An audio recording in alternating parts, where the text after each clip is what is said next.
Alhamdulillahirabbil alamin. Hamdan katsiran tayyiban mubarakan fihi kama yuhibbu rabbuna wa yardah. Wa asyhadu an la ilaha illallah wahdahu la syarika lah wa asyhadu anna Muhammadan abduhu wa rasuluh. Allahumma shalli ala nabiyyina Muhammad wa ala alihi wa man tabi'ahum bi ihsan ila yaumiddin. Allahumma fa'alna bima 'allamtana wa qadimna ma yanfa'una wa zidna ilma. Kita bersyukur pada Allah Subhanahu wa taala Rabbul alamin. Selawat dan salam dikirimkan kepada beliau kita sekalian Nabi Muhammad sallallahu alaihi wasallam. Bapak dan Ibu sekalian, jemaah muslim dulu nanti sekali yang semoga Allah nanti yang berkahi para amir serta para sesepuh Bapak Santo di sini dan para jemaah sekalian. Malam hari ini mudah-mudahan bawa berkah bagi kita sekalian, dan kita malam ini akan membahas tema Ramadan. Pertemuan kali ini juga mengganti pertemuan yang dulu saya harusnya hadir Ahad pagi, namun dengan COVID sekarang diganti pada kesempatan malam ini. Mudah-mudahan dengan semua sehat dan kita mendapatkan berkah dengan pertemuan malam hari ini. Kita sudah menginjak ini malam 16 Syawal. Dalam sebuah hadis yang masih diperselisihkan kesahihannya, sebagian ulama seperti Syalbani itu mensahihkan dan ulama yang lainnya membolehkan hadis ini. Nabi sallallahu alaihi wasallam mengatakan, "Idzan fasafa Sya'ban fala tasumu." Jika telah masuk pertengahan Sya'ban, maka janganlah kalian itu berpuasa. Para ulama dalam hal ini menafsirkan hadis janganlah berpuasa setelah pertengahan Sya'ban itu pertama bagi orang yang tidak punya kebiasaan puasa. Jadi kalau dari awal itu tidak pernah puasa di bulan Ruwah, di bulan Sya'ban ini, maka seterusnya setelah pertengahan Sya'ban tidak puasa lagi. Supaya orang tidak punya ancang-ancang puasa mungkin seminggu, 2 minggu sebelum masuk bulan Ramadan.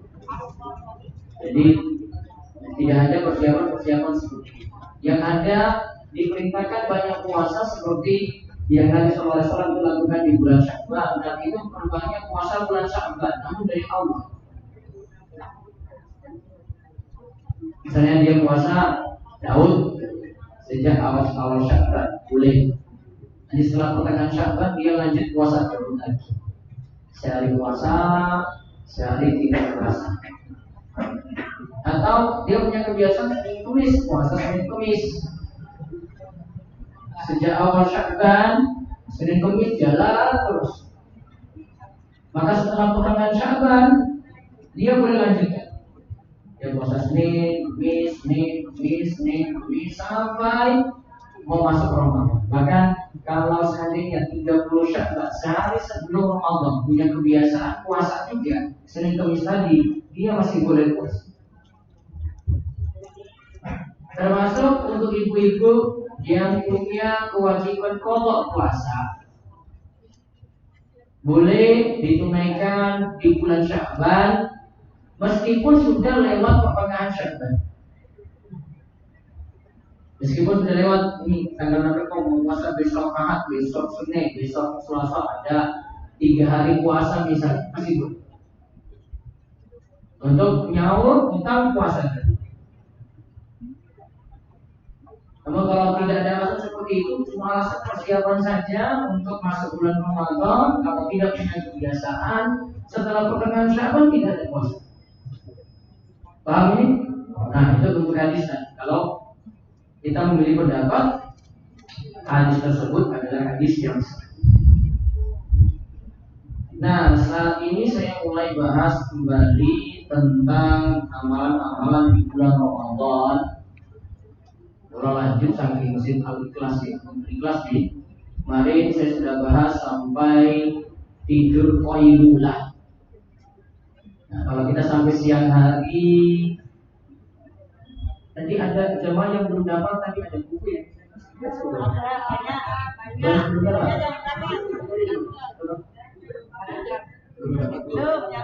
Tadi dengar saya dulu, terakhir aja baru dengan ambil bukunya. Ada 80 buku kayaknya. Ibu belum dapat ya? Oh, murid baru saya lagi. Kemarin saya kasih di kelas. Baik, kita dianjurkan sebelum zuhur itu tidur qailula. Termasuk di bulan Ramadan.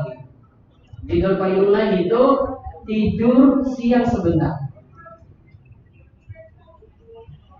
Apa hadisnya yang menganjurkan ini? Nabi Sallallahu Alaihi Wasallam katakan, qilu, lakukanlah tidur siang, tidur qailula, fa inna syayatina taqilu. Karena setan itu tidak tidur siang. Namun untuk tidur siang di sini sunnah, bukan wajib, cuma anjuran saja, bukan wajib. Soalnya kalau ini diwajibkan nanti pegawai-pegawai nggak bisa tidur siang, tidur terus setiap hari. Nah, ini menurut jumhur, ya ini tidak wajib. Ibaratnya tidur siang itu, kata para ulama di masjid ini, Al-Khatib menyatakan bahwa tidur qailula, tidur sebelum zuhur, ibaratnya seperti kita makan sahur biar kuat. Jadi tidur siang kalau saat puasa juga sama fungsinya, biar kuat malamnya itu kuat menjalani ibadah puasa. Kalau ada kesempatan tidur siang tidur siang. Terus yang ke-21, ketika akan azan zuhur, kita lakukan 5 amalan ketika kita memberikan azan. Halaman 44. 5 amalan kemarin ya, ada baca sholawat. Kemarin saya menunjukkan perkataan dari Syekh Sa'id Sabiq di kitabnya Fiqh Sunnah. Baiknya ucapan sholawatnya tidak keras, termasuk tidak keras keluar. Karena ucapan sholawat ba'da azan tidak boleh menyaingi ucapan azan. Prinsip beliau kayak gitu, tidak boleh menyaingi ucapan apa? Azan. Jadi cukup orang yang dengar, orang dalam masjid tidak sholawat aja sudah. Allahumma sholli ala Muhammad, atau dia baca sholawat Ibrahimiyah, Allahumma sholli ala Muhammad wa ala ali Muhammad kama shallaita ala Ibrahim wa ala ali Ibrahim innaka Hamidum Majid. Allahumma barik ala Muhammad wa ala ali Muhammad kama barakta ala Ibrahim wa ala ali Ibrahim innaka Hamidum Majid. Itu disebut sholawat. Setelah itu baca doa bacaan. Mari doanya ada 2, salah satu sebelumnya ucapkan seperti yang diucapkan muadzin dulu. Ingat Allahu Akbar, jawab seperti itu. Kecuali kalimat hayya 'alas shalah, hayya 'alal falah, kita baca la haula wa la quwata illa billah. Nah, setelah itu baru kita bahas doa setelah sholawat tadi, baru doa setelah adzan. Doa setelah adzan bisa memakai bacaan Allahumma rabbana hadhihi da'wati tammah wassalatil qa'imah ati Muhammadin wa salatu wal fadilah wa ba'd maqam mahmudal ladzi wa'ata. Potongan riwayat cuma sampai wa'ata saja. Adapun tambahan nasalah berkunjingan, sebagai ulama menyatakan itu tambahan yang sahih karena ziyadatul thiqahnya diterima. Kemudian sebagian ulama menyatakan hadisnya dhaif. Kalau saya memilih pendapat yang hadisnya dhaif atau lemah, sehingga cuma berhenti sampai wa'attah, tidak ditambah dengan innaka la tukhliqul mi'ad. Lalu di poin 22 kita lakukan sholat rawatib zuhur. Ingat, kita rawatib bagi jadi 2. Rawatib ada yang muakkad, ada yang ghairu muakkad. Apa tadi? Muakkad dan ghairu muakkad. Kalau pakai bagian dari Syekh Ibrahim Al-Bajuri, beliau bagi muakkad itu 10. Muakkadnya itu 10. 10 rakaat dalam sehari. 10 rakaat dalam sehari. 2 rakaat qobliyah subuh, 2 rakaat qobliyah zuhur, 2 rakaat ba'diyah zuhur, 2 rakaat ba'diyah maghrib, 2 rakaat ba'diyah isya. 10 ya. Total 10. Namun dalam hadis Ummu Habibah disebut 12. 12 rakaat dalam sehari itu akan dibangunkan rumah di surga. Disebutkan dalam hadis Ummu Habibah, "Buniya lahu baitan fil jannah." Kemarin kita sudah bahas di kelas. Akan dibangunkan rumah di surga. Maka qobliyah zuhur tambah 2 lagi jadi 4. Maka ada pilihan, qobliyah zuhur bisa 2 saja, bisa 4 rakaat. Jangan kita sebut.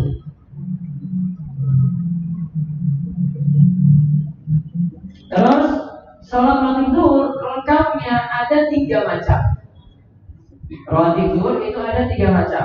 Yang pertama, salat 4 rakaat sebelum dan 4 rakaat sesudah. Terus yang kedua, salat 4 rakaat sebelum dan 2 rakaat sesudah. 4-2. Sebelumnya 4, sesudahnya 2. Terus yang ketiga, salat 2 rakaat sebelum dan 2 rakaat sesudah. Kalau yang cara yang ketiga ini yang tadi saya sebut salat muakkad. 2 rakaat sebelum, 2 rakaat sesudah. Mau tambah lebih bagus, 4 rakaat sebelum, 2 rakaat sesudah. Lebih bagus lagi 4 rakaat sebelum, 4 rakaat sesudah. Yang paling bagus yang pertama, kenapa? Jumlah rakaatnya lebih banyak. Kata Imam Asyuti di dalam Asbah An-Nadha'ib, beliau katakan kaidah, "Makana aksaru fi'lan kana aksaru fadlan." Ibadah yang lebih banyak aktivitasnya tentu lebih banyak pahalanya. Ibadah yang lebih banyak aktivitasnya tentu lebih banyak pahalanya. Maka 4-4 dengan 4-2 dengan 2-2 lebih bagus 4-4. Itu tadi yang 4 rakaat sebelum, 4 rakaat sesudah.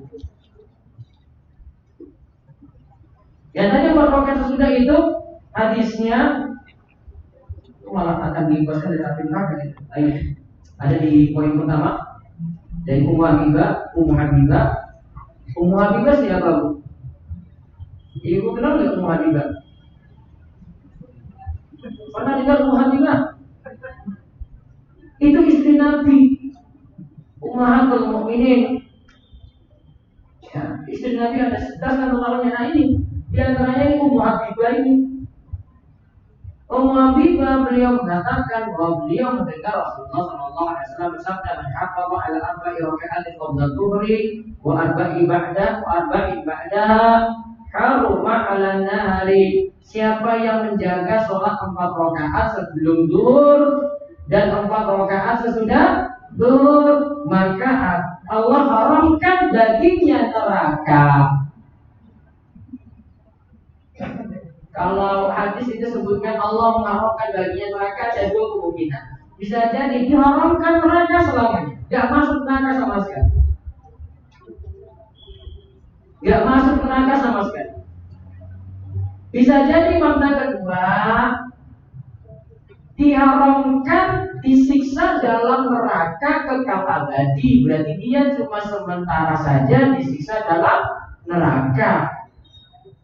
Mending yang mana? Hah? Enggak dua-duanya. Yang pertama itu kekal selama masuk dan keluar. Yang kedua masuk masih bisa keluar. Pilih yang mana? Nggak usah pilih, neraka semuanya. Ini mau pilih yang ringan. Nanti nggak usah masuk neraka. Nggak usah milih yang ringan aja. Ngapain mikir neraka? Udah masuk surga semua, langsung. Nggak usah mampir-mampir. Nah, keutamaannya 4 rakaat sebelum, 4 rakaat sesudah. Itu keutamaannya adalah Allah mengharamkan neraka baginya. Sekarang 4 rakaat ini caranya bagaimana? Ada 3 cara. Ada 3 cara. Disebut juga oleh Syekh Ibrahim Al-Bajuri di Syiahnya. Dia katakan 4 ini bisa 4 rakaat langsung. Boleh jadi jangan lakukan tarawih 4 rakaat langsung itu. Nah, ini 4 rakaat langsung tanpa tahiyat awal sekali saja. Cara yang kedua, 2 rakaat salam, 2 rakaat salam. Cara yang ketiga, kerjakan 4 rakaat tetapi pakai tahiyat awal, sama seperti sholat zuhur. Kamu cara yang ketiga ini kurang disarankan. Soalnya usahakan sholat sunat itu tidak mirip dengan sholat wajib.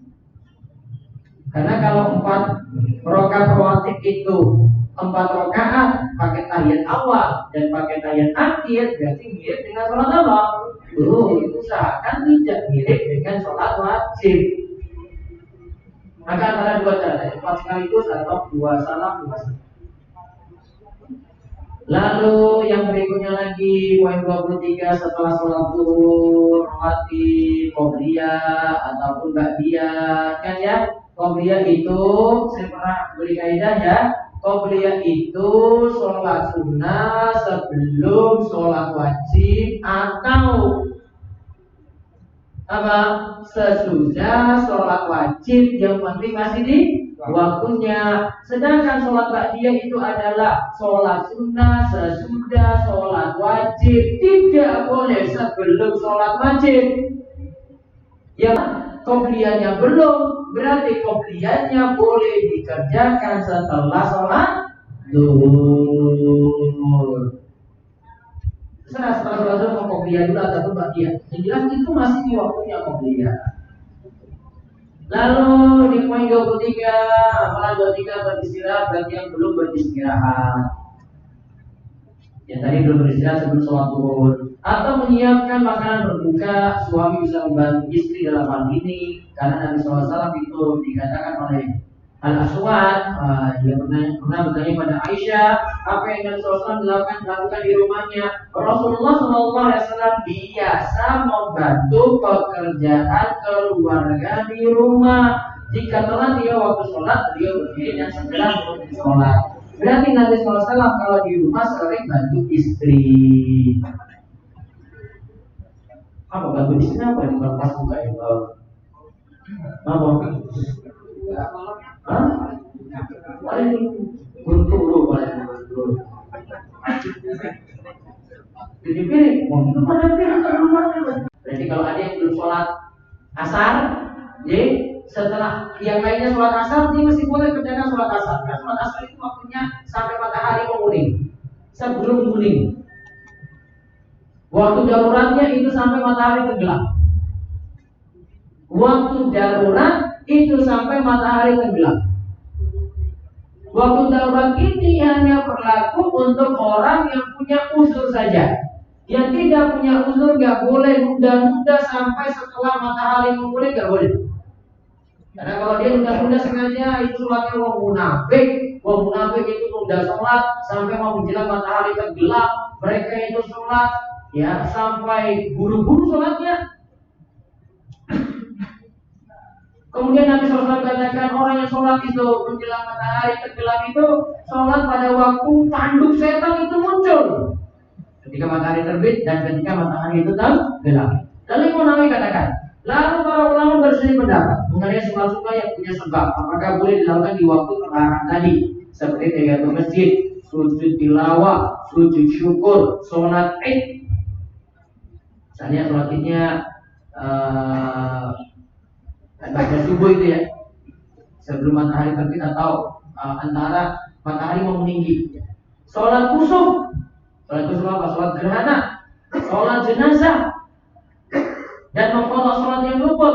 Ulama Syafi'i berpendapat sholat yang punya sebab tadi masih boleh dikerjakan di waktu terlarang. Berarti misalnya kita masuk masjid setelah sholat subuh, kita sudah sholat subuh, datang sini mau ngaji di Masjid Nurul Hadi.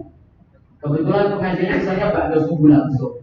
Ketika masuk masjid, tahiyatul masjid dulu boleh, karena sholatnya punya sebab.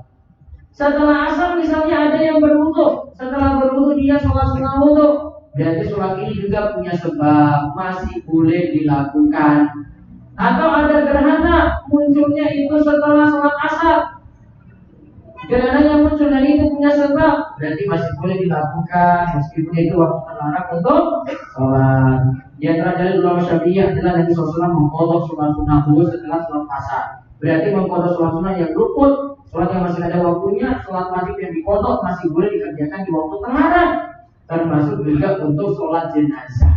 Sholat jenazah ba'da subuh boleh, sholat jenazah ba'da asar juga boleh, karena punya Allah sebab. Jadi kesimpulannya, waktu terlarang untuk sholat hanya berlaku untuk sholat yang tidak punya sebab. Misalnya, pada subuh saya nganggur nih, saya mau sholat aja lah pada subuh sampai nanti matahari tinggi, tidak dibolehkan. Tidak dibolehkan. Yang dibolehkan kalau punya apa? Sebab. Berarti kalau misalnya belum sholat subuh menjelang matahari terbit, belum sholat subuh ya, 10 menit lagi matahari terbit, sholat subuhnya bagaimana? Segera atau ditunda nanti setelah matahari terbit? Segera atau nanti ditunda setelah matahari terbit? Segera. Mumpung masih ada waktu. Misalnya dia dapat di waktu 5 menit, 1 rakaat dapat di waktu subuh, 1 rakaat matahari sudah terbit, berarti dia dikatakan sholatnya adaan bukan qodaan, karena 1 rakaat masih dikerjakan pada waktu subuh. Lalu nomor 26, mempersiapkan makanan buka puasa untuk orang-orang yang akan berbuka di musim-musim terdekat atau bisa menjadi bagian dari panitia. Panitia itu berarti dapat pahala ini. Bantu buka puasa ini berarti dapat pahala. Ya, dia bantu untuk mengurus buka puasa di masjid. Apa keutamaan berdiri buka puasa? Manfaat Rasulullah iman karena mau itu ajrihi ghaira annahu la yanqus min ajri sha'im syai'a. Siapa memberi makan orang yang berpuasa, maka baginya pahala seperti orang yang berpuasa tersebut, tanpa mengurangi pahala orang yang berpuasa itu sedikit pun juga. Ini keutamaan orang yang memberi makan buka puasa. Ada hadis berikutnya lagi, namun bisa jadi pelajaran.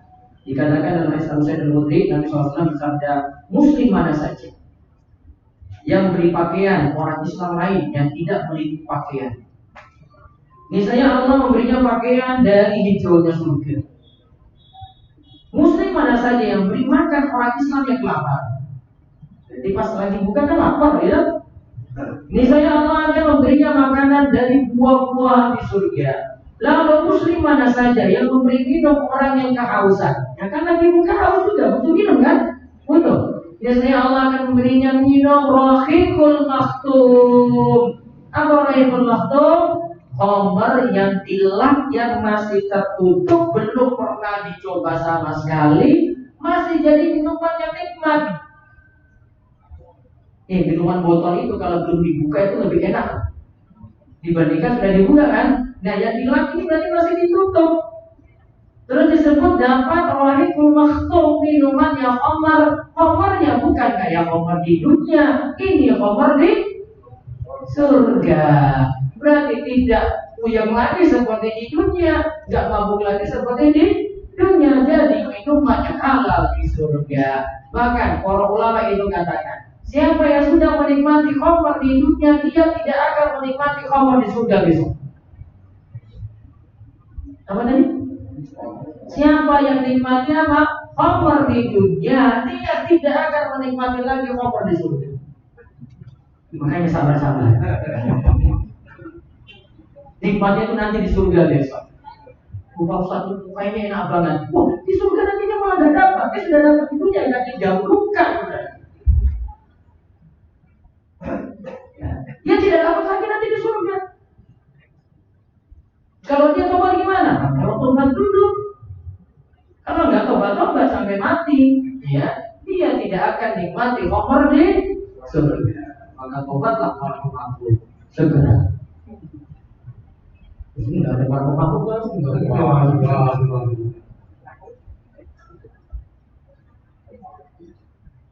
Dengan belum lagi daripada khamar. Baik, yang ke-27 bermajelis ilmu menjelang berbuka demi mengisi waktu luang. Jadi usahakan di masjid-masjid kalau ada buka puasa atau buat waktu tertentu untuk buka puasa, nah itu undang untuk pengajian dulu. Jangan datang cuma untuk buka saja, nanti kurang manfaat. Cuma pentingkan perut, nggak pentingkan untuk suapan batinnya dulu. Bagusnya itu ada serapan ilmu dulu, ilmu masuk. Nah setelah itu lanjut berbuka puasa. Apa keutamaan majelis ilmu? Wa majtama'a qaumun bi baitin min buyutillah yatluna kitaballah wa yatadarasuna bainahum illa nazzala 'alaihim as-sakinah wa ghasyiyatuhum rahmah wa hafathum malaikatu wa dzakarahumullahu fi man 'indah. Tidaklah suatu kaum berkumpul di rumah Allah. Apa rumah Allah? Masjid. Baca kitabullah, saling mengajarkan satu dan lainnya, melainkan Allah turunkan ketenangan. Kita dengar ayatnya kan tenang kan? Ketenangan akan dinaungi rahmat, akan dikelilingi para malaikat, dan Allah akan menyebut untuk mereka ini yang orang yang berada dalam majelis ilmu di sisi makhluk yang dimuliakan di sisi Allah. Itu para makhluk Allah di langit sana, itu para malaikat disanjung-sanjung oleh Allah. Terus amalan ke-28, sibukkan diri dengan doa ketika menunggu berbuka. Karena orang yang berpuasa, kondisi dia berpuasa itu susah. Allah itu lebih mendengar doa-doa orang yang susah. Maka Nabi SAW katakan ada tiga orang yang doanya tidak ditolak. Al-imamul adilu, pemimpin yang adil. Wasaimu hina yuftiru, orang yang berpuasa ketika dia buka puasa. Ketika dia buka puasa. Wa da'watul matlub, dan doa orang yang zalimi. Maka menjelang berbuka, kalau sambil menunggu, baiknya ada doa-doa lagi, jamaah. Nanti pas lagi buka, batalkan setelah itu sebelum makan yang besar, doa lagi. Pokoknya ada kesempatan doa, berdoa terus. Mau Allah kasih kesempatan untuk kita itu berdoa. Lalu dia poin 29, amalan 29 memenuhi adab pada berbuka. Dan adab-adab makan saat berbuka. Nah ini kita pelajari adab-adabnya ini. Dan ini adab secara umum untuk makan dan minum. Satu, menyegerakan berbuka puasa. Berarti buka puasa disegerakan. Adzan maghrib berkumandang langsung batalkan. Buka dulu baru sholat. Bukan sholat dulu baru buka. Bukan. Buka puasa dulu, batalkan puasa dulu, baru apa bu? Berapa? Sholat. La yazaluna bi khairin ma'ajalul fitrah. Kata Nabi SAW, manusia akan senantiasa berada dalam kebaikan selama mereka menyegerakan berbuka. Jadi buka puasa didahulukan, baru sholat. Lalu kedua, berbuka dengan rutab, tamar, atau seteguk air. Rutab itu kurma seger. Lagi musim panennya, kurmanya itu masih seger-seger, itu bukan kurma kering. Ini belum itu nih jarang ini kayak di rooftop nih mahal. Kalau di Saudi itu rooftop 1 kilo itu 10 real. 10 real ada 10 peng 40.000. Sampai Indonesia paling 400.000 jadi. Bisa 10 kali lipat. Karena masih seger banget itu. Harus pakai freezer itu kalau sampai sini. Ya. Kalau ada dengan rooftop, kalau tidak ada dengan tamar, kalau nggak ada ganti yang manis-manis. Apa manis-manis? Apa lagi? Kolak ya, kolak ini ya, buah-buahan ini kan. Pokoknya yang manis-manis. Kalau tidak ada, bisa dengan seteguk air. Dan tidak disarankan buka puasa pakai rokok. Kebiasaan tidur itu. Gak mikir kurma, gak mikir gorengan, gak mikir yang manis-manis, gak mikir wedang putih, apa tak batal. Kalau mau berkah apa enggak? Kalau mau berkah ya jangan makan rokok. Ini sekaligus menyinggung. Terus yang ketiga, sebelum makan berbuka, bacalah bismillah. Ya, karena kita mau makan kan, baca apa? Bismillah. Biar tambah apa? Berkah.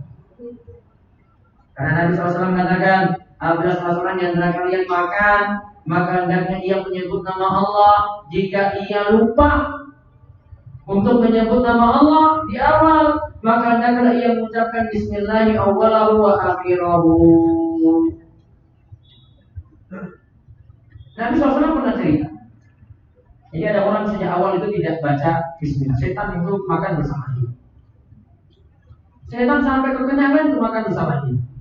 Kemudian orang ini mau ending, mau akhir makan, dia baca Bismillahirrahmanirrahim. Kemudian Nabi SAW katakan, itu setan itu yang tadi sudah makan kenyang itu keluarkan muntahannya semuanya.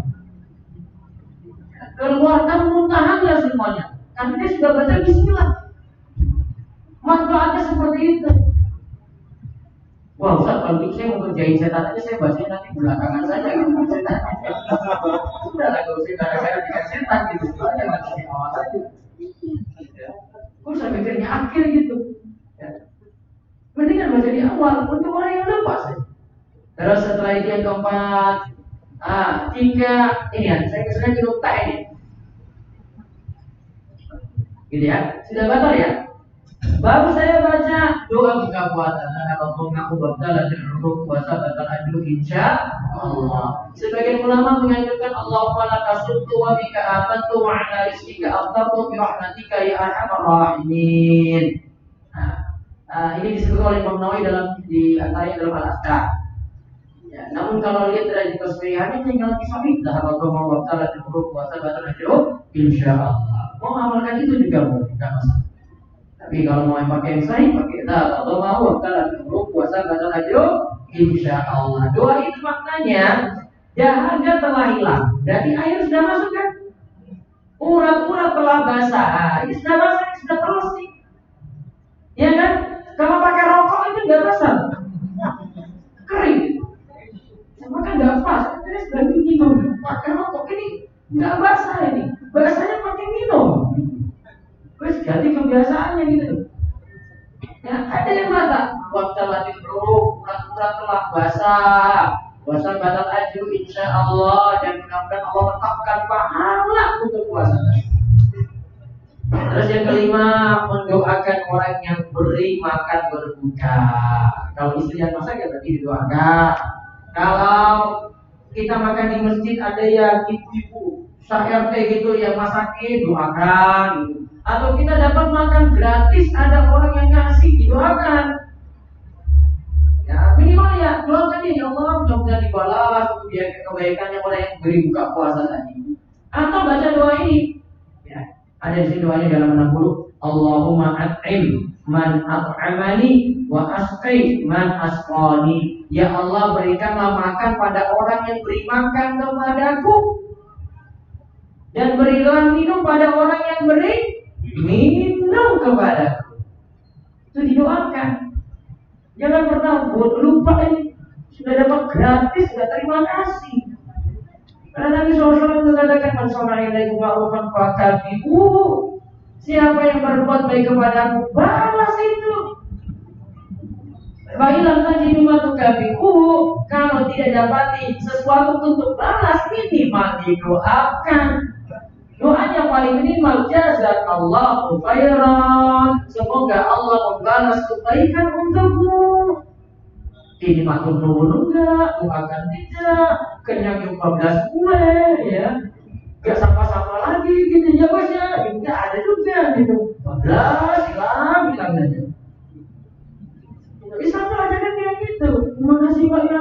Waduh makanannya lezat sekali. Kalau bisa kucing-kucing gitu makanannya. Wah mantap banget ini Mak. Besok saya tidak ramu lagi kali. Gitu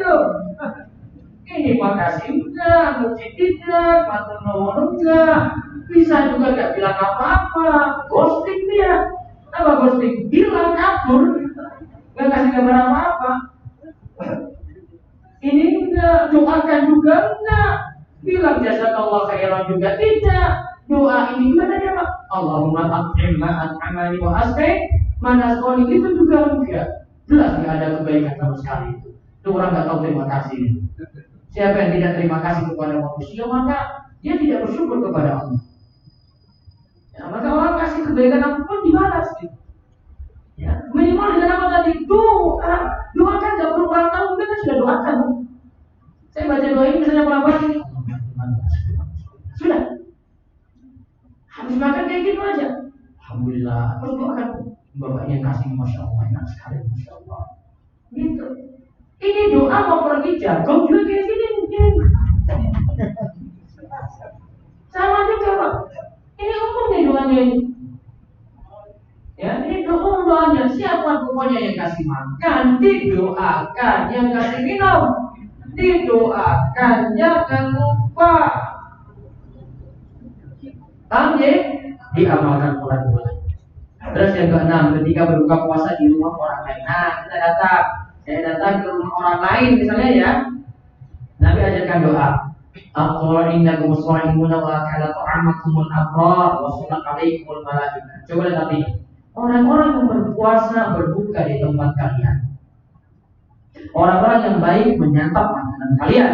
Dan malaikat pun mendoakan agar kalian mendapatkan rahmat. Terus ketujuh, kalau buka puasanya pakai susu. Minum apa? Susu. Kalau ini kan teh. Nah, jadi baca bismillah saja. Kalau susu ada spesialnya. Kenapa spesial? Nabi SAW dulu pernah saya ceritakan Isra Mi'raj itu beliau itu memilih antara susu dan khamar, dia susu. Nah, kemudian Jibril itu katakan engkau berada di atas fitrah. Orang yang masih normal itu dia sangat suka kalau dipilih antara khamar dengan susu, dia pilih apa? Susu. Susu minuman penuh berkah. Maka kalau setelah minum susu di sini ya hadisnya, barang siapa kalau beri makan nanti dia berdoa Allahumma barik lana wa atina khairan minhu. Barang siapa yang Allah beri minum susu, maka nanti ia berdoa Allahumma barik lana fihi wa zidna minhu. Ya Allah berkailah kami padanya dan tambahkanlah darinya. Itu ketika minum apa? Susu. Terus yang ke-8, minum dengan 3 nafas dan membaca bismillah. Coba lihat. Ya, baca bismillah dulu ya. Bismillah. 3 nafas berarti baiknya itu minumnya itu bukan sak gelas gini sak nafas mana. Wah, gitu. Sampai entek bukan. 3 kali minimal. Ya, bismillah. No. Alhamdulillah. Bismillah lagi. Alhamdulillah. Enak nih. Bismillah. Alhamdulillah. Kalau masih minum, alhamdulillahnya belakang. Itu kalau kita kalau sudah haus, tak boleh ini semua. Tidak boleh buka puasa ini. Pelan-pelan minumnya. Diajarkan 3 nafas ini bertahap. Makanan itu baiknya jangan masuk semua gitu loh. Bertahap, enak. Jadi makanan masuk responnya juga jadi enak aja masuk dalam ini. Nah itu caranya. Terus yang ke-9 berdoa sesudah makan. Minimalnya baca alhamdulillah. Pada sini bacaannya alhamdulillahilladzi at'amani hadza wa razaqani min ghairi haulin minni wala quwwati. Kalau yang populer apa? Allahumma barik lana fi ma razaqtana wa qina adzaban. Nah itu di al-adhkar kali ngomong. Sebutkan seperti itu. Muamalah itu boleh yang tadi minimal alhamdulillah atau alhamdulillahilladzi at'amani hadza wa razaqani min ghairi haulin minni wala quwwati. Baik, azan dulu silakan. Ini mau sholat isya dulu atau sholat isyanya diundur? Sholat isya dulu. Ya, berarti saya bahas sedikit terus kita sholat isya ya. Ya, tunggu azan dulu silakan. Ya mau dulu.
Baik, kita lanjut sedikit.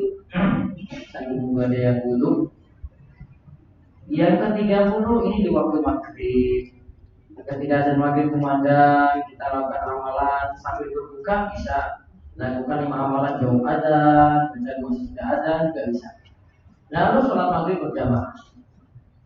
Laki-laki berjamaah di masjid, ya perempuan bisa lakukan di rumah atau bisa lakukan di masjid. Kemudian mengerjakan sholat sunnah rawatib ba'da maghrib 2 rakaat. Namun qobliyahnya juga boleh, tapi ghairu muakkad. Tidak terlalu ditekankan, tidak terlalu dianjurkan. Ba'da maghribnya ada, kemudian qobliyah maghribnya juga masih boleh. Ini menandakan antara azan maghrib dengan iqamah baiknya ada jeda walaupun singkat. Sebagian pendapat dalam mazhab Syafi'i itu menyatakan antara azan dan iqamah itu tidak ada jeda. Tidak ada jeda antara azan dan iqamah, ini kurang tepat. Dalam mazhab Syafi'i sendiri itu ada 2 pendapat. Ada pendapat yang menyatakan azan dan iqamah sholat maghrib ada jeda. Seperti kita umumnya sekarang saat ini di Jogja juga sama. Tapi di sebagian Indonesia antara azan dan iqamah tidak ada jeda. Nah ini kurang tepat. Karena sini ada syariat pelaksanaan sholat qobliyah maghrib. Lalu poin 32 baca zikir petang. Ini sudah berbuka di sini. Waktu zikir petang ada 2 pendapat. Ada yang menyatakan mulai dari asar, ba'da asar atau sudah asar masuk. Ada yang menyatakan ketika sudah masuk maghrib tenggelam matahari baru boleh dibaca, dan ini pendapat terkuat yang kami ya, jadi bisa baca dari waktu maghrib untuk zikir petang. Tapi kalau baca sebelum maghrib atau sesudah asar juga masih mulai waktu batal. Terus yang ketiga, maka tidak akan berbuka puasa lagi bersama keluarga dengan bersyukur kepada Allah atas segala nikmat, memuji makanan. Tadi kan memuji makanan, termasuk bentuk syukur pada Allah itu adalah memuji makanan, dan tidak boleh menjelek-jelekan makanan. Mendingan gak usah makan daripada omongan keluar bila itu gini. Mendingan kalau nggak mau tinggalkan saja daripada jelek-jelekan makanan tadi. Terus di halaman 34 itu sholat isya dan tarawih. Nanti kita bahas pada sholat isya insyaallah. Kita siap-siap sholat isya dulu. Tutup. Assalamualaikum warahmatullahi wabarakatuh. Pada sholat kita lanjut lagi.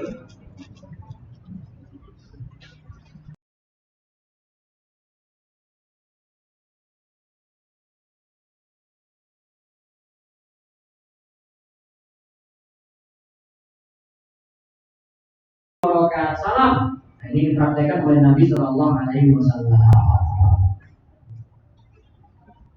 Sedangkan setelah asar tidak ada sholat sunnah. Di poin 25 disebutkan dilarang. Pada asar tidak ada lagi sholat sunnah. Jadi tidak ada sholat pada asar. Cuma Nabi SAW itu pernah melakukan sholat setelah asar karena belum melakukan rawatib zuhur. Tapi para ulama katakan itu khususiyah, kekhususan bagi Nabi kita Muhammad SAW. Yang lainnya enggak. Para ulama nilai itu cuma kekhususan bagi Nabi SAW, tidak untuk yang lain.